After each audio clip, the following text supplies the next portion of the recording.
আসসালামু আলাইকুম। আজকে হচ্ছে আমরা ম্যাথ ১৪ টার বাকি যে রচনামূলকগুলো ছিল ওগুলা কভার করে ফেলবো। বেসিক্যালি এখানে খুব বেশি একটা রচনামূলক নাই। মানে ২ টা আছে অনেক আরকি। সব পড়া লাগে না, সব ইম্পোর্টেন্ট না, পরীক্ষায়ও আসে না। তো পরীক্ষায় যেগুলো আসে যেহেতু আমাদের সময় অল্প সেগুলোই আমরা পড়বো। এখানে মূলত ২ টা নিয়মে রচনামূলক করলেই অধ্যায় কভার হয়ে যায়। একটা হচ্ছে সিঁড়ির ম্যাথ, আরেকটা হচ্ছে বর্গের ভিতরে অন্তঃস্থ বৃত্তের পার্থক্য-টার্থক্য বের করা লাগে। তো সিঁড়ির ম্যাথগুলো বেশি আসে। তো চলো হচ্ছে আমরা ১ম এ সিঁড়ির ম্যাথটা দেখে নেই। দেখো এখানে উদাহরণ ২৮ একটা ম্যাথ রাখছি আমি তোমাদের। একটি ঘোরানো সিঁড়ির ব্যাস হইতেছে ২ মিটার। ঘোরানো সিঁড়ি বলতে এটা ওই যে বৃত্তাকার সিঁড়িগুলো থাকে না? এরকম রাউন্ড করে ঘুরে, ঘুরে উপর দিকে ওঠে ওইরকম একটা সিঁড়ি আছে যেটার ব্যাস হচ্ছে ২ মিটার এবং খাড়া উচ্চতা হচ্ছে ১০ মিটার। সিঁড়িটি যদি মোট ৫ পাক ঘুরে থাকে তবে সিঁড়ির দৈর্ঘ্য নির্ণয় করো।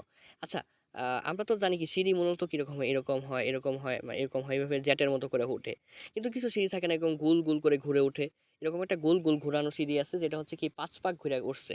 আচ্ছা মনে করো এখানে আমরা একটা এরকম ১ পাক আঁকলাম, হ্যাঁ? এই সিরিজ হইতেছে কি করলাম আমরা ভাই ১ পাক আঁকলাম, ৫ পাক আঁকার তো দরকার নাই। ১ পাক যদি বের করতে পারি ১ পাকের দৈর্ঘ্য বের করতে হলে এটা ৫ দ্বারা গুণ করে দিলে কি হয়ে যাবে? ৫ পাক বের হয়ে যাবে।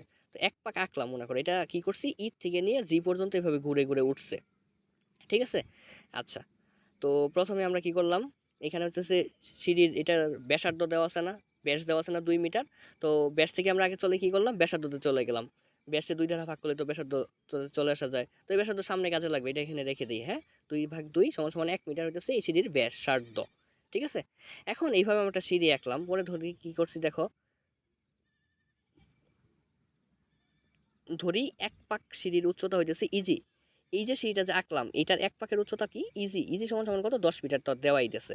এই যে সিঁড়িটা হচ্ছে ১ পাক মানে এভাবে ঘুরে যে উঠছে ১ পাকের উচ্চতা হইতেছে কত? ইজি।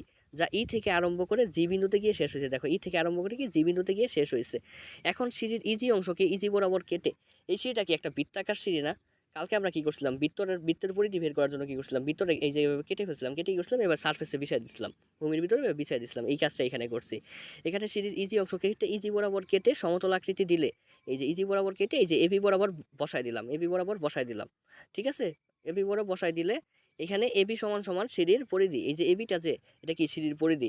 এই যে এবি যে ছিল এই ধরো এরকম একটা বৃত্ত আছে। কালকে বলছিলাম না একটা ধরো এই যে রাবার আছে, রাবার কি একটা বৃত্তাকৃতি। এটা যদি কাইটা কি করে দেই, এভাবে কেটে ফেলে এভাবে সমান করে বসাই দেই তাহলে এটার মাপলে কি এটা পুরার সারফেসটা পাবো না মানে পরিধিটা পাবো। তাহলে এই ত্রিভুজের এইবিটা হচ্ছে কি এই সিঁড়ির পরিধি। ঠিক আছে? আচ্ছা। আর এখানে ভুল লিখছি এবি হবে না, এটা হচ্ছে এই বিসি হবে আর কি। হ্যাঁ ভুলে এবি লিখে বলছি, এখানে তোমরা কারেকশন করে নেবে। বিসি সমান সমান ইজি। উচ্চতা সিঁড়ির উচ্চতা কোন থেকে কোন পর্যন্ত ছিল? এই যে ই থেকে জি পর্যন্ত উচ্চতা ছিল না? তাহলে এই যে এইখানে কি করলাম, এখানে আইনা কি করলাম, এই যে বসাইছিলাম যে এটার উপরে কি করলাম লম্বাইকে উচ্চতাটা বসাই দিলাম বিসি।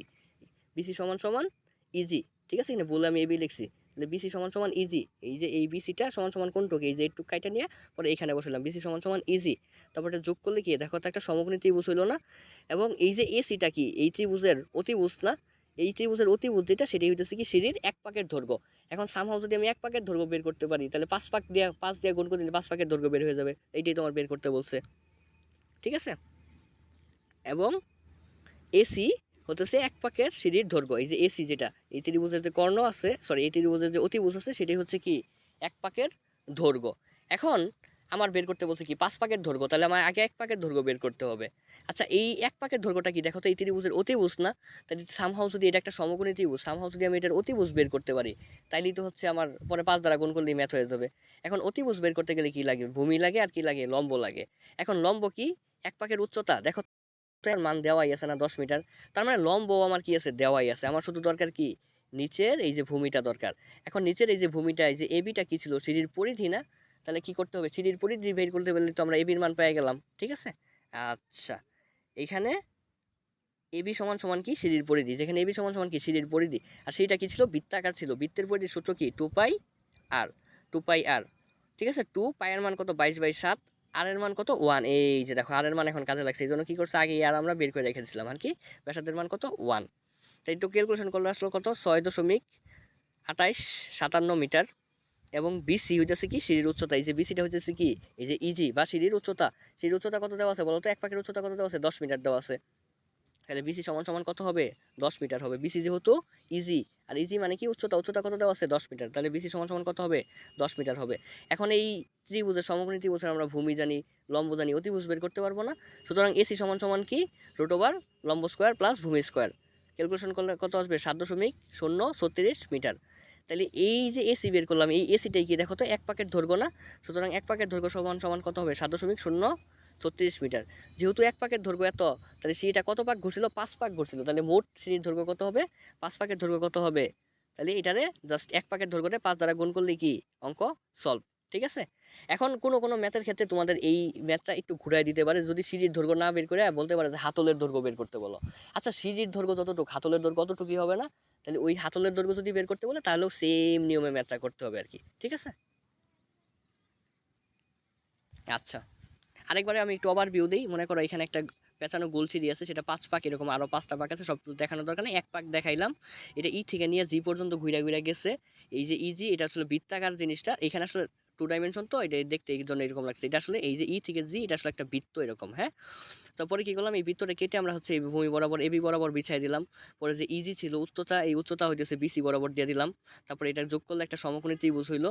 সমকোণী ত্রিভুজের এই যে এবিটা হইতেছে কি সিঁড়ির পরিধি, বিসি হইতেছে কি সিঁড়ির উচ্চতা, এবং এসি যেটা অতিভুজ সেটা হচ্ছে কি সিঁড়ির এক পাকের দৈর্ঘ্য। তারপরে কি সিঁড়ির উচ্চতা তো আমার দেওয়াই আছে, স্যার কি এবিটা বের করতে হবে, ভূমিটা বের করতে হবে। আর ভূমিটাই কি ছিল সিঁড়ির পরিধি, পরিধির সূত্র ফেলায় এখানে আমরা পরিধি বের করলাম। এখন ভূমি জানি, লম্ব জানি, পরে কি করে ফেললাম অতিভুজ বের করে ফেললাম। আর অতিভুজটাই কি ছিল সিঁড়ির এক পাকের দৈর্ঘ্য। এক পাকের দৈর্ঘ্য পেয়ে গেছি, পরে 5 দিয়ে গুণ করে 5 পাকের দৈর্ঘ্য বের করে ম্যাথ শেষ করে দিছি। ঠিক আছে, তো চলো হচ্ছে সেকেন্ড ম্যাথটা দেখি। বলছে একটি বৃত্তের ব্যাস 5√2 সেন্টিমিটার, এর ভিতরে অঙ্কিত বর্গক্ষেত্র এবং বর্গের অন্তস্থ বৃত্তের ক্ষেত্রফলের পার্থক্য বের করো। কথাটা ভালো করে বুঝো। মনে করে এই যে একটা বড় বৃত্ত আছে, এই একটা বড় বৃত্ত আছে, এই বড় বৃত্তের ভিতরে একটা আমরা কি করলাম, একটা বর্গক্ষেত্র আঁকলাম। এই বর্গক্ষেত্রের ভিতরে আরেকটা বৃত্ত আঁকতে বলছে, এই যে ছোট আরেকটা বৃত্ত আঁকলাম।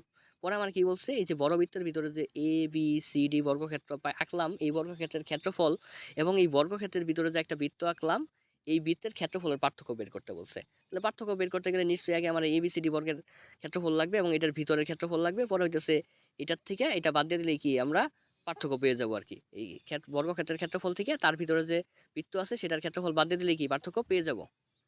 ঠিক আছে, তো চিত্রটা কিভাবে আঁকছি ভালো করে বুঝো। প্রথমে একটা বড় বৃত্ত আঁকছি, প্রশ্ন অনুযায়ী আঁকছি একটা বড় বৃত্ত, তার ভিতরে একটা বর্গক্ষেত্র আঁকছি যে এবিসিডি।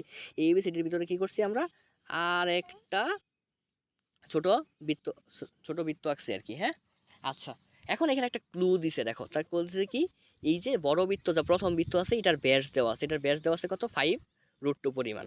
আচ্ছা এখানে দেখো যে বর্গক্ষেত্রে যে আমরা কর্ণটা আঁকছি, বিডি যে কর্ণটা আঁকছি, এই বিডি কর্ণটাই প্রথমটার ব্যাস না, প্রথম বৃত্তের ব্যাস না। ব্যাস মানে কি, বৃত্তের ব্যাস মানে কি কেন্দ্র। এই যে ও যদি কেন্দ্র হয়, কেন্দ্র বরাবর যে কোনো একটা লম্ব, যে কোনো একটা রেখা যদি বৃত্তের এক পাশ থেকে আরেক পাশে আঁকি, দেখো এই যে বৃত্তের এক পাশ থেকে আরেক পাশে আঁকছি, ওইটারই ব্যাস বলা না।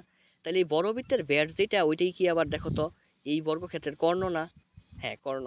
তাহলে বড় বৃত্তের ব্যাস সমান সমান কি করতে পারি আমরা এই বৃত্তের কর্ণ হিসেবে ডিফাইন করতে পারি। আচ্ছা এখানে কি করছি, ধরি বর্গের বাহু সমান সমান এ, এই যে বর্গের যে 4টা বাহু আছে, বর্গের 4টা বাহু তো সমানই হয়, এখানে বাহুটার আমরা কি ধরে নিলাম, এ হিসাবে ধরে নিলাম। এখানে বৃত্তের ব্যাস এবিসিডি বর্গের কর্ণ, এই যে এই কথাটি যেটা বলছিলাম, এই যে বড় বৃত্তের যে ব্যাসটা আছে সেটাই কি এবিসিডি বৃত্তের কর্ণ হবে না। এই যে দেখো তো এবিসিডি বৃত্তের কর্ণ আর এই বৃত্তের ব্যাস একই জিনিস না, একই জিনিস, বর্গের কর্ণ। ঠিক আছে, তাহলে বর্গের কর্ণের একটা সূত্র আমরা লাস্ট ক্লাসে শিখছিলাম, বর্গের কর্ণ সমান সমান কি হয় √2a। তাহলে √2a সমান সমান আমরা কি বলতে পারি এই বৃত্তের ব্যাস।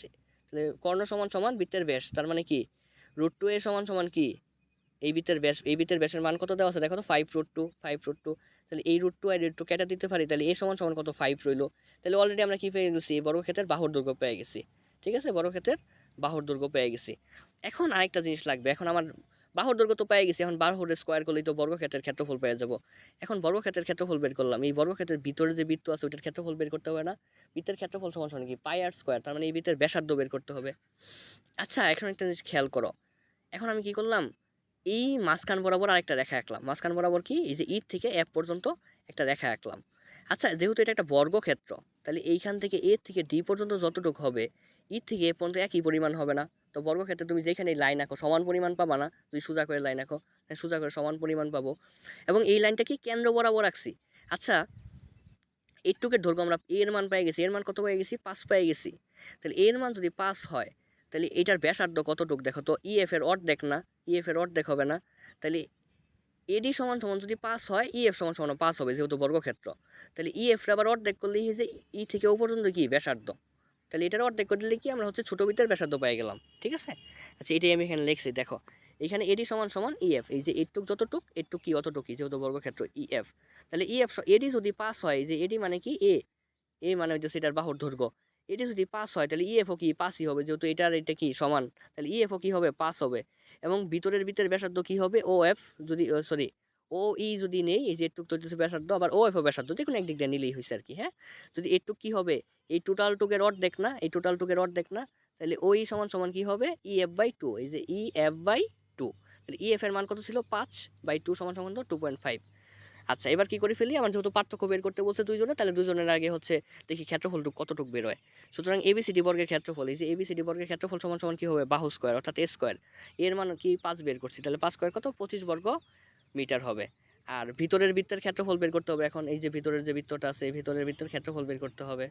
তাহলে ভিতরের বৃত্তের ক্ষেত্রফল সমান সমান কি, বৃত্তের ক্ষেত্রফল সূত্র কি পাই আর স্কোয়ার, পাইয়ের মান কত 22/7, আর এর মান কি করলাম এই যে ইও যে বের করলাম, ইও কই যেন বের করলাম, এই যে 2.5 স্কোয়ার করলে কত হয়, গুণ করলে 19.64 বর্গ মিটার।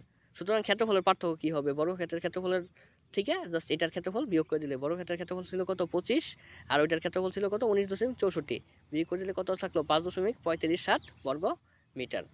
তো এই নিয়মের হচ্ছে ম্যাথগুলো তো বললেই তোমাদের হবে। আর বাড়ির কাজ কী কী করতে হবে সেটা আমি দিয়ে দিতেছি একটু পরে, তাহলে আশা করি তোমাদের এই অধ্যায় শেষ হয়ে যাবে আর কি।